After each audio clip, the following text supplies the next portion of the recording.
Good afternoon and welcome to the Brazos River Authority's Brown Bag on the Brazos. I'm Judy Pierce, Public Information Officer for the Brazos River Authority and your host for today's virtual town hall meeting. We have a full agenda today and a very interesting lineup of guests for you. We'll talk with Daniel Patel, our Operations Program Supervisor, about an easy way to avoid problems with your home's pipes this holiday season.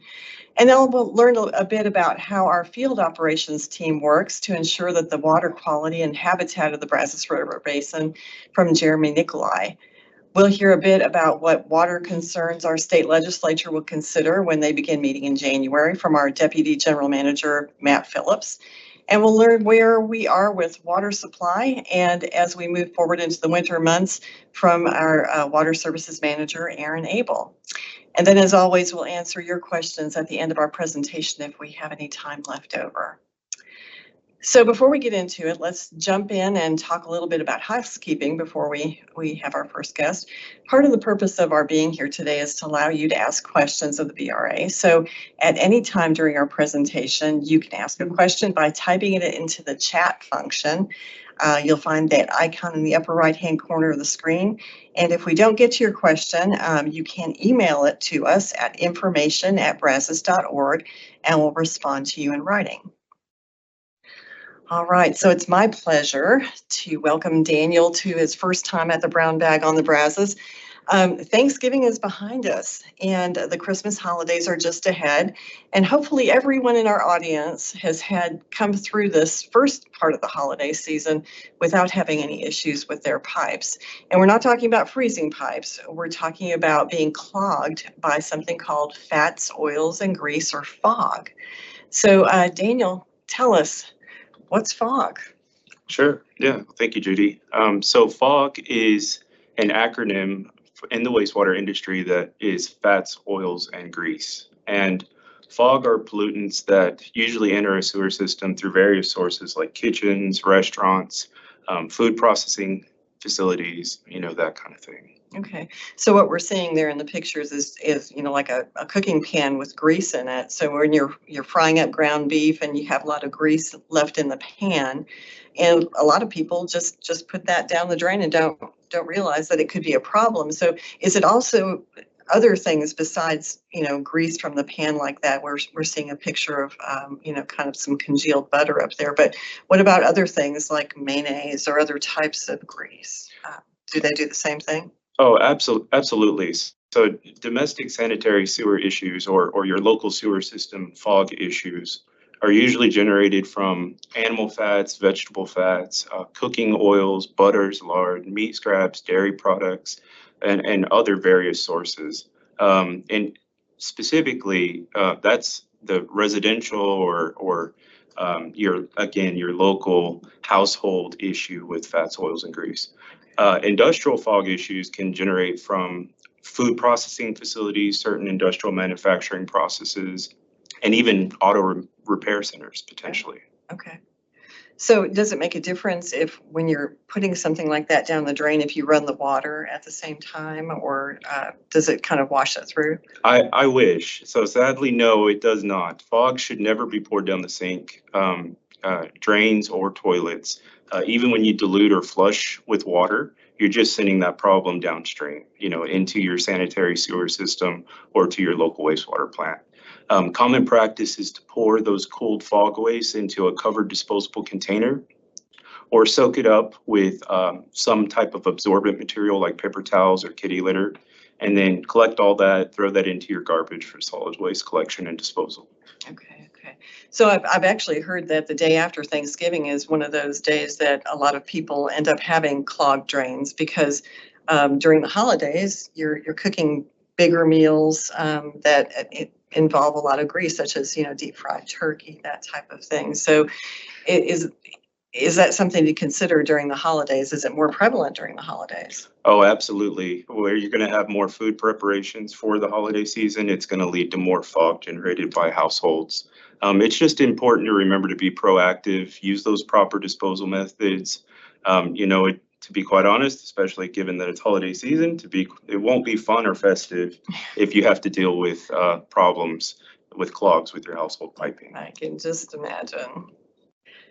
So fog, we're looking at some pretty gross pictures right now of pipes, showing, I guess this is the congealed fats, oils, and grease that's in there. So this affects all of the pipes under your house, not just the ones leading from the kitchen. Is that correct? That's correct, Judy. Yeah, that is. We like to kind of use the analogy of imagine the human body's cardiovascular system and what it would deal with high cholesterol issues. Same thing with fog and collection systems and piping underneath your household. Fats congeal there, and it causes problems. And when you go to remove those things, it's not an easy process. It's going to, involve a plumber. It's going to involve some of our wonderful O&M maintenance staff that has to deal with these issues in the collection system or at the plants. Okay. So it may not entirely clog the plant. It might, like in those pictures, we're seeing it kind of on the sides of the pipe. So it's possible that water could just run through until something else jumps in and clogs it. Absolutely. Yeah, it's definitely something that is an overtime, a cumulative thing that occurs with your piping. And it may not be a problem today or tomorrow, but if you flush fog waste, it's definitely going to happen eventually. Okay, great. So this is kind of what happens, I guess, when you do have a backup. So how does flushing the toilet interact then with what's clogging up or starting to clog up those pipes? Yeah. So when you flush the toilet, or run your water at your kitchen sink, it's just potentially carrying or dispersing that fog into the system. Fog is not soluble in water, basically meaning it doesn't mix well with water. So over time, it's just going to accumulate, and again, it's just going to pass straight downstream to your local sewer system. Right. So in addition to that fat, oil, and grease that's accumulating, when you start putting other things down the toilet, for instance, like what people feel are flushable wipes that don't actually flush, they could get caught on what's causing that fat, oil, and grease accumulation along the edges of the pipes. So absolutely, what shouldn't go in the toilet? I mean, we're always saying never flush a flushable wipe because they really don't degrade. So what else should not go in the toilet? Yeah, absolutely. There's a slew of items, but the main ones are like wet wipes, paper towels, feminine care products, pharmaceuticals, medicines, first aid materials, and really anything other than human waste and toilet paper should only go down your Things should toilet. be in the toilet. Great. Oh, excuse me there. So, all right. So this is looking pretty gross, but this is part of what happens. So say if I manage to flush these things through my system and it doesn't get clogged in my pipes, but it gets off of my property and it gets into the pipes that are going through the city and to our wastewater treatment plants. Is this what we're looking at? It is, yeah. Those are some pictures of our lift stations dealing with fog issues, and you can see it's accumulated on kind of the top of the water there. A great example is that submersible pump right there too. You can see it's completely covered in the pooling process. But yes, so fog buildup, it will accumulate again and cause blockages and backflow. It can cause sanitary sewer overflows, which is definitely not great and from an environmental standpoint, but more importantly, again, it's hard on our equipment, it's hard on our maintenance and labor force there to deal with these issues, because again, it's going somewhere and Right. It's going to your wastewater plant. Yeah. So if it doesn't get stuck at my house, it may get stuck somewhere else. So this is one of our plants. So once the stuff gets to our plant, and we have a lot of accumulated fats, oil, and grease. Can you tell us what we're seeing here? Yeah, sure, absolutely. So this is just some examples of what it can do at a wastewater plant. Fog can be difficult to break down, and it can require specialized processes to remove it effectively. It wears down equipment. It requires more labor and maintenance involvement on these systems, but more importantly, from a treatment perspective, it can cause excessive foaming issues. It can make more waste collection, sludge generation. It can lead to clogs at the infrastructure at the facility. And more importantly, it can affect water quality of our treated water that leaves the facility. Okay, all right.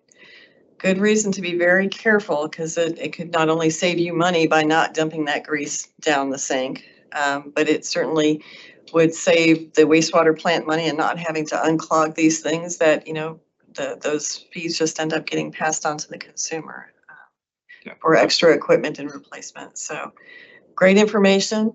Thank you very much for joining us today. We appreciate your time, and we hope you'll come back again sometime in the spring and give us some more information, say, on stormwater. Yeah, I'd be happy to do that, Judy. Yeah, thank you for joining us. So for parents out there, if you have ever had to call a plumber because you've had to remove a toy or a Matchbox car, something like that, after it's been flushed down the toilet, we'd like to help you teach your children what not to put down the toilet, and also a little bit about fog. So we have some free coloring books available through the Brazos River Authority where kids can learn about fats, oils, and grease, as well as what not to flush down the toilet. So if you're interested and you'd like something for your kids or your grandkids, just send us your information, your name and postal mailing address, and we will get them to you in the mail. All right. So people living in the Brazos River Basin who enjoy recreation are aware that the Brazos River Authority owns and manages lakes, but very often members of the public don't realize that the BRA does other things other than just providing boat ramps and park areas for people, such as providing drinking water, wastewater treatment services. And the most important responsibility of the Brazos River Authority's mission is managing and protecting the water resources of the Brazos River Basin. And one of the ways that we do that we protect the water within the basin, is by regular water testing of lake and river water and observations of the habitat that water supports. So to learn a little bit more about how this occurs, we've asked Jeremy Nicolai to join us today. He's our field operations manager, and he's going to tell us a little bit about what his crew does each day to ensure that the water quality of the basin remains really high. So welcome, Jeremy. I am pretty sure that everybody in this building thinks that you and your crew have got the best job, because you pretty much, during the warm months, will head out in shorts on the boat and get out on the water and just enjoy some time with what appears to be recreation, but you are actually working. So I know that it gets awful hot in Texas, but it also gets pretty cold during the winter. Yeah. So tell us a little bit about what your staff does. Do you have a big staff? Yeah, so I have a team of 7 aquatic scientists. So that's a pretty big staff. And what we do is routine water quality monitoring and biological assessments across the basin. Okay, so what we're seeing in these pictures here are some of the crew out there gathering water samples. Yep. And then recording information about them. So what do they do once they scoop that water out? So when we go out, we're usually in cruisitude.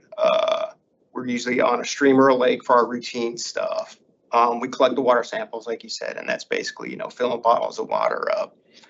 We also do like in situ measurements with a water quality sonde, and that measures like temperature, dissolved oxygen, pH, and conductivity. Okay, why is it important to measure those things? For the temperature and stuff and dissolved oxygen, that kind of gives us an idea of at that point in time how the water's doing. Most of the in situ stuff is pretty stable, through seasons. So that's just a good indicator. If we get high pH and low DO, that there's usually a problem or things like that, and it might be just not an acute problem, not a long-term problem, but things like that happen. Yeah. Okay, and what is it that we're looking at when we take these water samples? What do you look for in the water? Sure. So we look for things like nutrients in the water. So like the nitrogen species, ammonia, nitrate, nitrite. We also test for bacteria in the water. That's an indication that there might be worse things in the water. So something like E. coli. Exactly. That's what we test for, and it's an indicator. Okay. I'm sure people have heard of like Giardia and stuff like that, and so waterborne illnesses. Absolutely. And bacteria is an indicator of like if you want to have if you want to get in the water. There's contact recreation standards for bacteria and stuff like that. So Okay. those are things we watch out for. And the nutrients are important because you get a lot of nutrients in the water and you get like algae blooms and stuff like that. And that has impacts on things like dissolved oxygen. For wastewater treatment plants, it might cause taste and odor issues for potable water. And when you get those algae blooms, those aren't just real pretty streams, so, and it also, gives us an idea if there might be issues with, if we're downstream of a wastewater treatment plant or something like that, if they might be having problems. Okay. So. All right, great. So how many people are on a team when they go out? It's Sure. not one person by themselves Mm-hmm. or? Okay. No, we go out in teams of 2. And, we might have several crews out at a time. Okay. And we might have some people out doing routine water quality stuff and another bigger crew out doing biological sampling or something like that. We stay pretty busy. Okay. So what are we looking at here?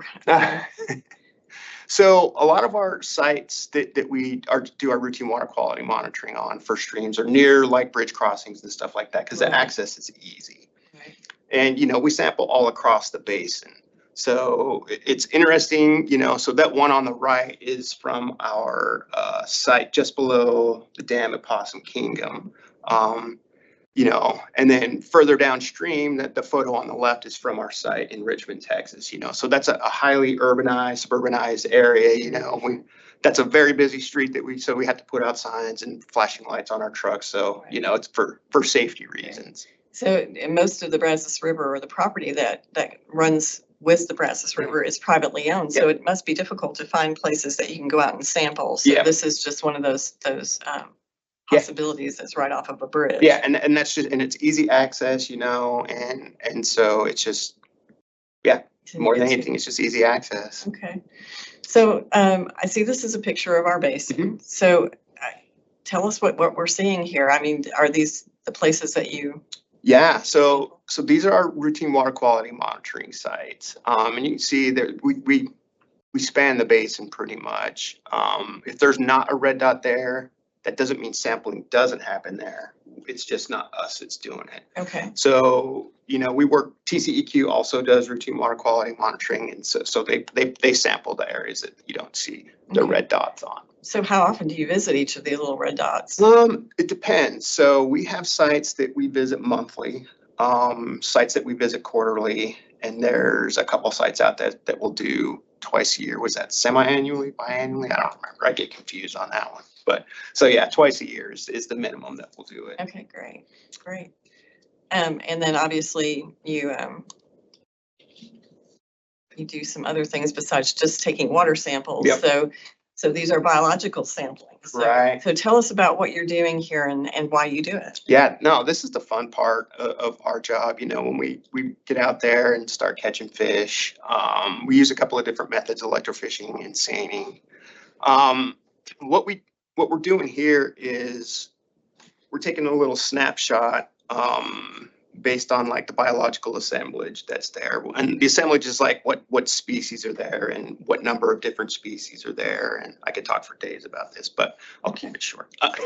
So what does that indicate exactly? I mean, so why would you look at the fish? Sure, that's a great question. So, based on the types and numbers of fish that we catch, it kind of gives us an idea of the health of that stream at that point in time. Okay. We also look at benthic macroinvertebrates, the aquatic insects that live on the bottom of the stream. And those are like the base food source for the fish and stuff like that.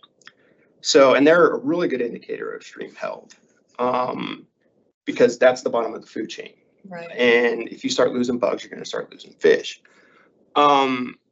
The things I was talking about, like nutrients and stuff like that those will impact the water quality. It'll start impacting the benthic macroinvertebrates, and it'll start impacting the bugs.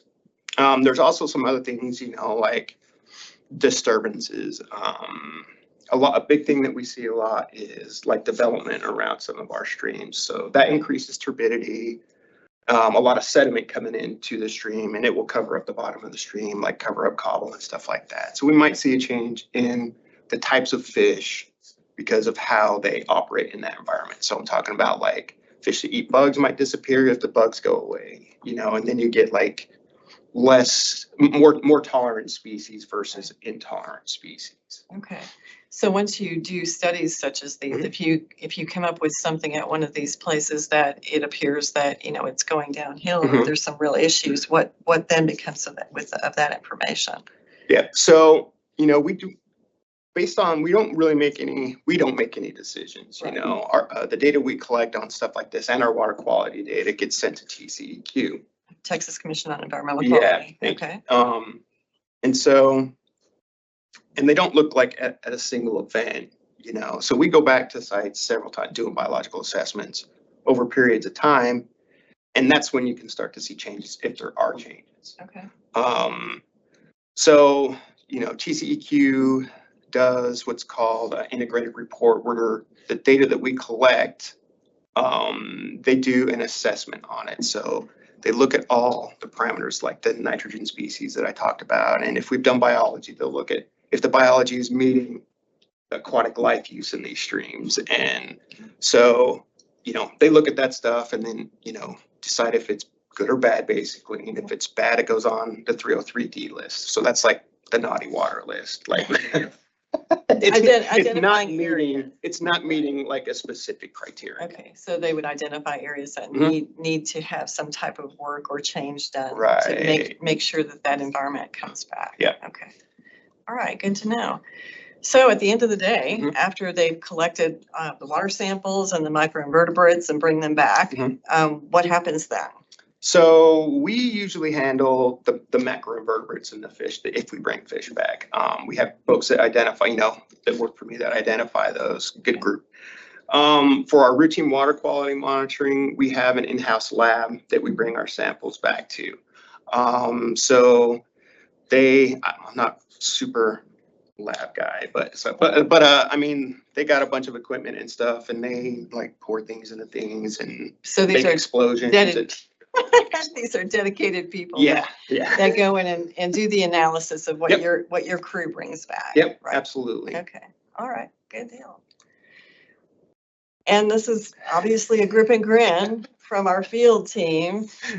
So I don't know what kind of fish that is, but there are different types of fish that you guys look at. You measure them and assess their health and sometimes bring them back with you. Yeah, well, not the big fish like that, smaller stuff. If we have trouble identifying fish out in the field, that's usually when we'll bring them back. Okay. And seeing if they're not healthy fish. We just try to identify them. So we don't really, what we're looking at isn't the health of the fish. We're just kind of looking at what that fish, what the population dynamics are like in the stream. Okay. Well, are there any unusual different types of sampling projects coming up in this next year? Yeah. The two things that we kind of hit on are kind of like the main things that we do, our bread and butter. We some of the things like winter is here, Texas winter is here. So I'm sure everybody's heard about golden algae at our upper basin reservoirs. We work with Texas Parks and Wildlife, and we collect samples there for them to do golden algae analysis on. And what they do with that is they'll take water samples and look under a microscope and count the density of golden algae cells if they're present. And they also do toxicity tests where they grow little fish that are born for toxicity tests. Fathead minnows, I think is what they are. And and they use those fish to test to see how toxic that water is, if it's toxic. And so, yeah, every now and then we have fish kills on those reservoirs. Yes, we do. And so, some other stuff that we do, we work closely with Justin Grimm, who's our program manager for our conservation, our CCAA. I can't remember all the words on it, but we do some mussel work also. We do a little bit of work with the Brazos water snake when we're required to, and we kind of if any weird stuff happens in the basin, we've not responded, but we've helped respond to like harmful algal blooms in the basin and stuff like that. You know, if it kind of swims or lives in the water or next to the water, then we kind of get involved with it a little bit. So, Right. And that's all part of protecting the water Absolutely. within the basin and Yep. making sure it's good to provide for potable water treatment and Absolutely. for being able to swim and do recreational. yep, sustain a healthy environment is, yep. Wonderful. Well, Jeremy, thank you very much for joining us and Thanks telling for us a having little bit about what you do. And we hope you'll be back again. Yeah, love to do it. Tell us what we're doing over the summer months. Okay. we'll Okay. do it. Thank you very Thank you. much. All right, our next guest is Matt Phillips. Matt has served the BRA for more than 15 years as Legislative and Government Affairs Manager, and he was recently promoted to a newly created position of Deputy General Manager. So welcome, Matt, and thanks for joining us for the Brown Bag. Let's talk a little bit about the upcoming legislative session. So for those of you that don't know, just a little bit of background about the legislature. The Texas legislature meets on odd number years. They meet for about 5 months, but during that time they consider thousands of bills. And because water is both feast and famine in Texas, availability and water supply is always going to be an issue. So could you tell us a little bit about what to expect this year and if there's anything that's important to the Brazos River Basin specifically? Sure. You know, and you're right about that. They meet every other year and they do consider thousands of bills and they file thousands of bills. But at the end of the day, really only a small portion of those bills actually pass. And the system is really designed that way. That's why they only meet, so infrequently or, every other year, and they only meet for 140 days. I think the logic of that is hopefully only the good things get through. Now, you can argue whether or not that's true, but, in terms of what I see happening, right now we're in the point in time in session where it hasn't officially begun. It doesn't begin until January 14th, but they actually started pre-filing bills in November. They can file bills in advance of the session, and they have done that, and they've already filed thousands of bills. But what you kind of start seeing right now is what are the priorities? What are the major things that the legislature is going to look at? And there's always a number of them. They differ from session to session. So, as we look forward to the session that starts in January, I think you're going to see things like the budget and the budget surplus. I think you're going to see school choice. That's been a hot topic for the last several sessions. It's led to several special sessions. I think you'll see the legislature continue to tinker with the electric grid. But one of the things that we're seeing kind of rise to the top as a major issue is water. And that's obviously one that we work in and one that's a big priority for us. And I really think the discussion around water, and again, you're going to see a lot of different water related bills filed, and a lot of them will relate to water policy. So how surface water is governed, how groundwater is governed. And but the major topic of discussion is going more away from water policy and more to water funding and funding for new water infrastructure. And I think the reason that you're seeing that is really in response to how our state is growing and how much growth that our state is seeing. I mean, anywhere you look in Texas, almost you can really see the growth. You look at the size of our basin, we have some of the fastest growing areas in the state, if not the nation, right here in the Brazos Basin. And so it kind of begs the question, how are we going to keep up with that? You got 1,400 people moving here a day, and you've got countless businesses and industries located in Texas, and they're not bringing water with them. So how do you keep up with that? And one of the things that we hear from time to time is, do we have enough water? Are we running out of water? And the answer in most cases is no, we're not running out of water. Our current water supplies have room for growth in them. But because of the pace of the growth, they're not going to carry us as far as we initially anticipated that they would. So the need to develop new supplies is now. The problem with that is all the cheap water is kind of gone. All the cheap water is kind of used or is going to be used. So every drop of water we develop from here on in statewide is going to cost exponentially more than what we've developed before. And so that takes money. So really the discussion that's happening around the legislature right now, and it's being spearheaded by Senator Charles Perry, who is the chairman of the Senate Ag and Water Committees from Lubbock, is how can the state invest in developing new water supplies for our state so that we can deal with the growth that we're seeing. And it's kind of taking two parts,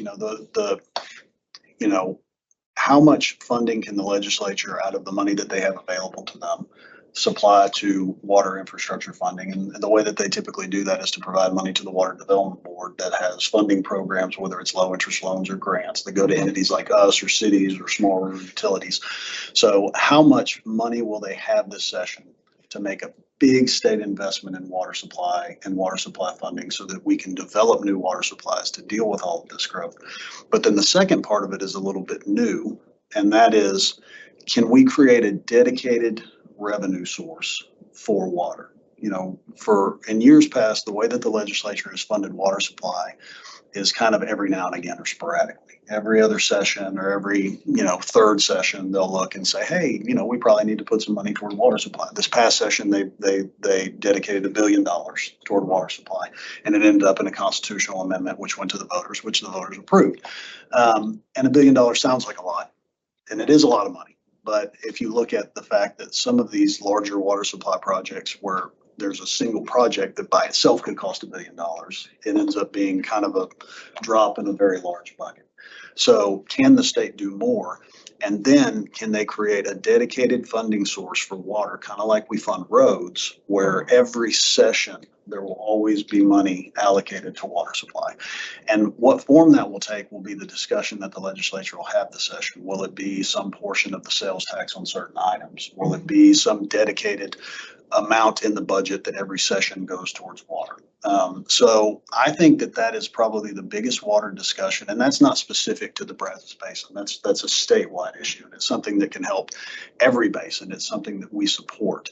I think the caveat to it, and the thing to remember, is water is but one of many priorities that the legislature will have to look at. So how much attention will it get? Also, how much money will the legislature have to work with this session? Last session, they had a massive surplus. I think it was somewhere around 35 billion. I do not believe they're going to have that big of a surplus this session. So where will water land in the competing priorities? How much funding can be initially invested in it this session? And then what does that dedicated funding source look like going forward? Okay. When you mention infrastructure, water infrastructure, what does that encompass? Are we talking about building new lakes? Are we talking about just replacing lead pipes in some areas? What does that encompass, or all of that? It's all of it. I think it's the kitchen sink of everything. The way that our state's growing, the type of growth that we're seeing, the pace of growth that we're seeing, we need water infrastructure in all forms. There's no one thing that's going to get us there. It's not going to be one particular reservoir or one particular project. I think it's going to take both large regional entities like ourselves doing large projects like reservoirs. I think it's going to take, smaller utilities replacing or expanding the infrastructure that they have, replacing leaky pipes and things like that. I think it's going to take larger innovative solutions like eventually desalination on the coast. It's going to take any number of those things. And so the type of funding that they're looking at isn't specific to some sort of source. It's how can we do all of this, because there's so much that we have to do. So a lot of that will be looked at during this session, and funding for those and future years as well. Okay. Absolutely. So, well, we appreciate you coming and letting us know that, but would love for you to come back at the end of session and tell us what actually did go through and what projects the Brazos River Authority of the Brazos River Basin may experience as part of that. So we appreciate it. Be happy to do that. All right. Thank you very much for joining us, Matt. All right. So our final guest is Water Services Manager Aaron Abel. Aaron, you're a frequent visitor to our brown bag events, or someone from your area also will visit us. And as far as water supply goes, we have a lot of water right now, more than we've had over the past few times that you've been here to speak with us. So we'd like to talk to you a little bit about the water supply that we currently have, but also about a development at our last board of directors meeting for interruptible water. Yeah, so as you mentioned, we're doing really well in terms of water supply. This is a graphic that we typically show, at most of our brown bags, and this is our system of reservoirs and the status of those reservoirs relative to the proportionate of their total full storage. And so the viewpoint that you're seeing is, if you're sitting kind of in San Angelo and looking kind of northeast towards Texarkana, the far left, obviously Possum Kingdom is our uppermost reservoir, and then you see the Gulf Coast, at the far right. The blue represents full storage, so that's water in the reservoirs. That the white space is empty storage, and so the one thing that is interesting, and obviously the height of the columns or in the reservoirs are proportionate to their full amount of water that can be stored. And so obviously Possum Kingdom and Whitney are two of our largest reservoirs. What's interesting, and we'll talk a little bit about this, but our reservoirs in the upper part of the basin are currently full, and including Lake Proctor, Possum Kingdom, Granbury, and Whitney. And then some of our reservoirs kind of in the central part and the lower portion of our basin are not completely full. Right. And so that's typically the west part of the basin. So that's kind of interesting. We'll talk about that. The other thing in this graphic obviously is the table, and we have columns representing percent full, the 2-week change, the drawdown, and then lake level and 2-week change. So this is obviously updated on a weekly basis. So 93% full. We're storing about 1.8 million acre feet across the 11 reservoirs. 3 of which obviously we own and operate, and then we have 8 other core reservoirs that are owned by federal government, but we have storage contracts and water rights in those. So what's occurred over the last several months with rainfall? I mean, we had a pretty wet spring and then kind of a drier summer, and we didn't really get what we expected to get in October, but it showed up in November. Right. Yeah. So I think our last brown bag was in August, and so I took this rainfall departure from normal map. This is a National Weather Service product, and so dating back 120 days, and so that is the last, roughly, 4 months, to August. And so, yeah, we haven't seen as much rainfall downstream in the central and lower portions of the basin, but what you're seeing here is the cooler colors, the greens and the blues and the purples, that represents the rainfall departure from normal, which is above normal. So you have a set amount of water that falls from the sky over the last 4 months, from August through early December, and the areas that are in the cool colors actually got a lot more rainfall than what they typically get in that period.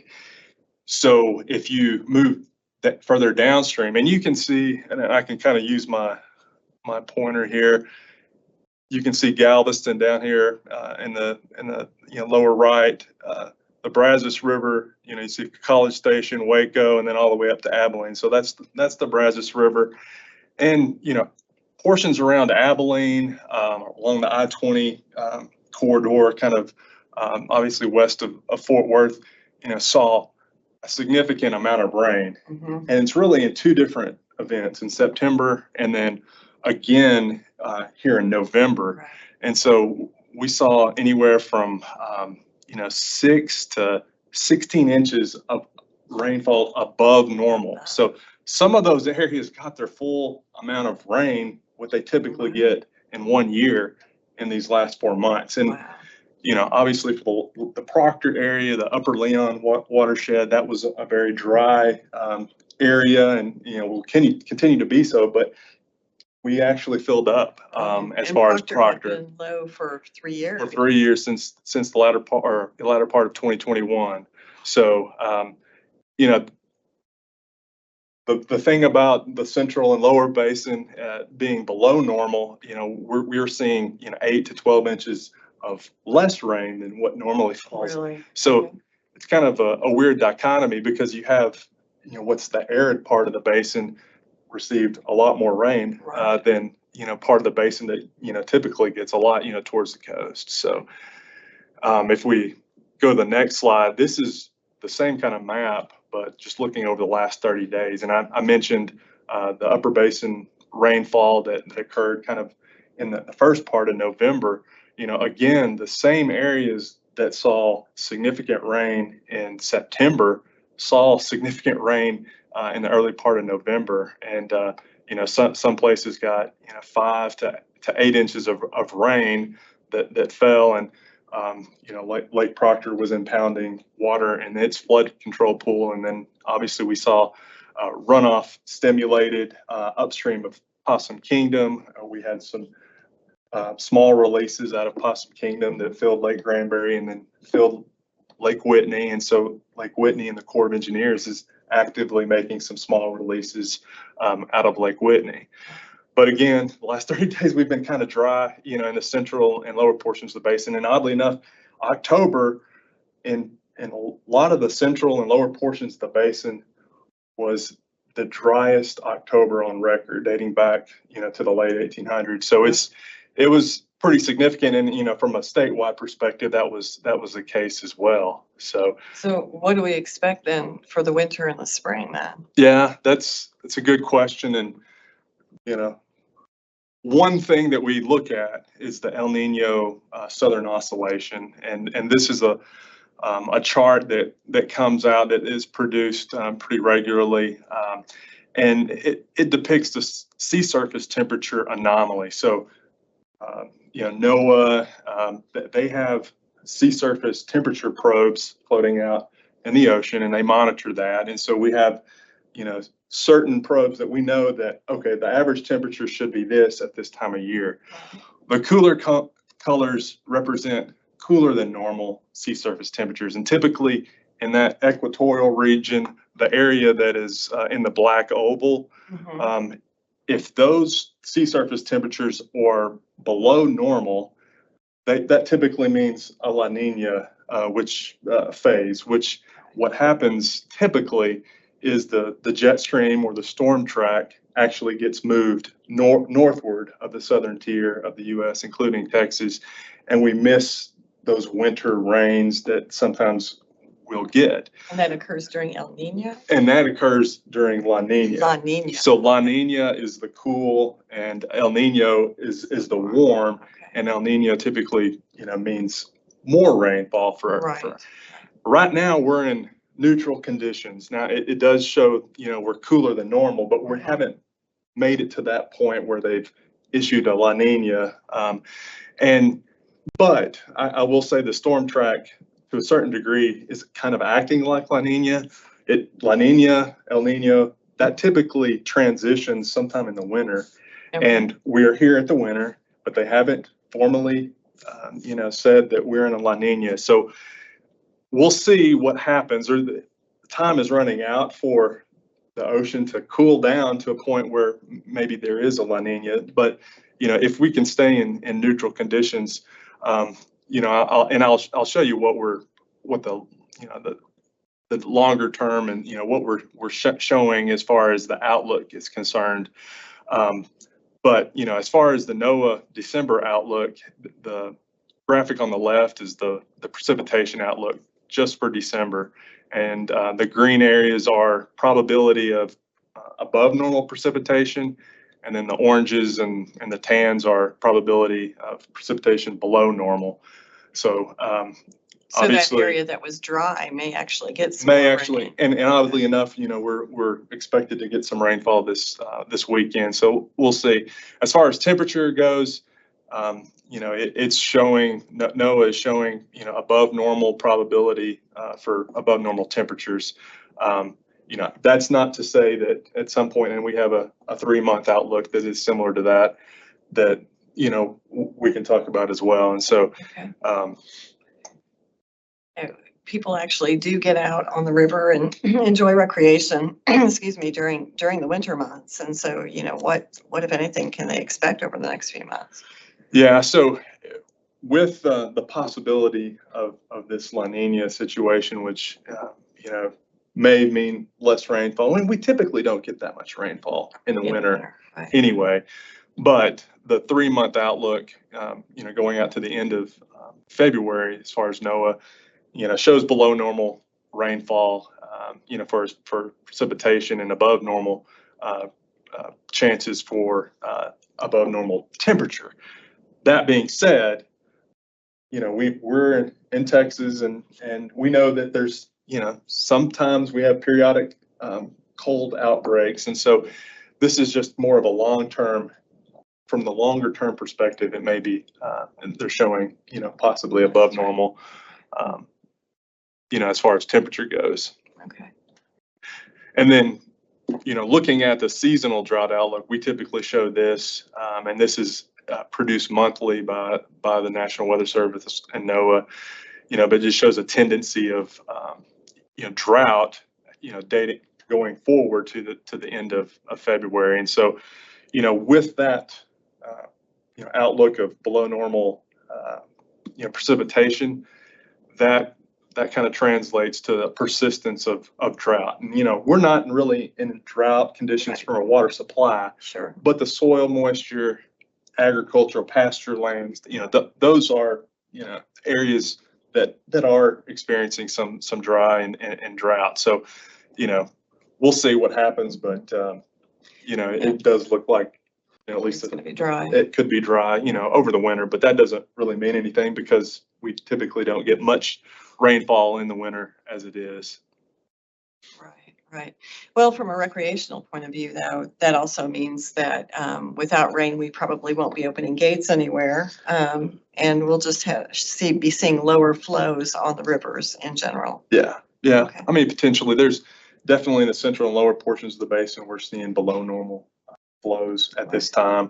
And then in the upper part of the basin, we are seeing continued low inflows. And so we'll continue to, pass inflows and have, like you said, smaller releases and smaller stream flows. Okay, all right.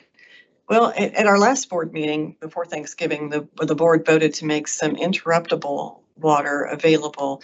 Could you tell us what that is and how it can help those in need of water within the basin? Yeah, absolutely. So, I guess the biggest question is what is interruptible water? Right. And I want to start by saying, the Brazos River Authority has really two forms of contracts as far as, how we contract for raw water. Mhm. And one is long-term contracts, and then the other is interruptible. So long-term contracts are typically contracts that extend, 5 years up to 35 years as far as the term. And interruptible contracts are 1 year, and they're Okay. calendar year based. So they start in January and end in December. Okay. One thing to note about interruptible water, it's leftover firm water that is not used and remains in the reservoir for use in the next year. Okay. So one question is everybody will have is, well, what is firm water? And firm water is, if you look at a reservoir or subsystem of reservoirs, there's water availability modeling that is performed to determine the amount of reliable water that a reservoir or system of reservoirs can provide through the drought of record. And so we use water availability models that are developed from the Texas Commission on Environmental Quality that incorporates evaporation, stream flow, water use, as far as water rights are concerned, and we model, what can be reliably withdrawn. Okay. And that's the maximum amount of water that can be withdrawn through the most critical drought period without any shortages. So that the amount of interruptible water varies from year to year depending on water usage. So for interruptible water, we look at the water use and then the firm supply, and the amount that is that delta, that subtraction, that delta Right. is what is interruptible water. Now we do apply a safety factor because our contracting of interruptible water cannot impair or impact our long-term customers. So as water use increases, the amount of interruptible water available, and it's calculated, decreases. So it varies from year to year, and it is established, the availability of interruptible water is established annually by the board. It's typically in the November board meeting. And it's made available at our system rate and or at an agricultural rate, for irrigation for those use types. And we have a procedure that outlines the calculation of interruptible water availability. We began supplying interruptible water in this form back in 2008. And one thing that is important to note is interruptible water is just that. It is interruptible. So in the event that we have a stage 3 drought emergency, our contracts for interruptible water, our procedure for interruptible water sales, and the contract themselves all stipulate curtailment if drought conditions occur. And so, we have that is incorporated within our calculation of interruptible water. We have to make sure that, okay, if we do a calculation, we want to make sure that we don't see any reservoirs, going into stage 3 that would automatically curtail that. The safety factor, I didn't mention that, but the safety factor that it's applied, that provides a 75% margin of safety for the calculation, because we have to be cognizant and make sure we protect our long-term contract holders. So this year, there is definitely enough water available to do this, and the board voted to make that or a specific amount available. Yes, and that's what this graphic here is, the availability that we went before the board in November and made the recommendation of interruptible availability, and 4 different segments. And this is what typically happens. So the column on your left is the subsystem of reservoirs or reservoirs, and then the amount that's made available is on the column is on the right. So we have a total of a little less than 54,000 acre feet that's made available. And there's a process I think folks will be interested in. Typically in July, late June, July, we send out requests and questionnaires as far as the interest of interruptible water for the next year. So in July of this year, we sent out those questionnaires and requests, and we got those requests by the end of September. We received those requests, and basically this map here is showing you those number of requests, and it was around 21,000 acre feet. So we have a significant amount of water that is still available up to that 54,000 acre feet. Here the use type is color coded. We have some industrial, agricultural, irrigation is a significant portion of the use for interruptible water, and then mining and then so those are really the 3 types that we typically contract for interruptible water, because it can be interrupted. And a lot of these requests and uses of interruptible water are based on insurance purposes. So mostly if entities out there, they may be satisfied by the water that falls from the sky, but they have to provide some level of insurance, and they can get that through interruptible water, where they have an alternate source. If as far as farmers are concerned, they can contract with us if they need it. And so it's a backup supply from the most part. And really that's it. I mean, as we move forward in the future, and as long-term use of water increases as we move through the future, the amount of interruptible water will decrease. And so, but I don't think that's going to happen, anytime soon. It may be, in the next several decades, but, as we mentioned before, Texas is growing, and, water use will continue to increase with population growth. So for this year, we do have ample amounts of water available for farmers or industry that may need it. We did not have it available the year before because of the drought situation, but we're in good shape for this year. Absolutely. Okay, great.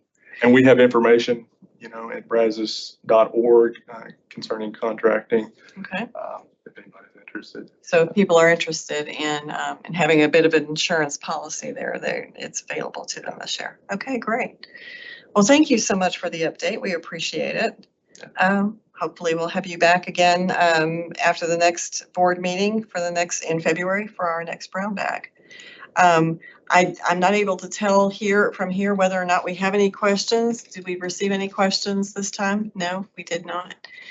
Okay, well, if you find you do have questions that you'd like to ask the Brazos River Authority, we would be happy to answer them for you. If you'd like to send us an email at information@brazos.org, we'll answer your questions and send it back to you in writing. And until then, we will be available if you have any questions for us. And we will have our next brown bag. I believe it's the first week in February following our next board meeting. So thank you all for joining us this time, and we hope you'll join us in February. Have a great day.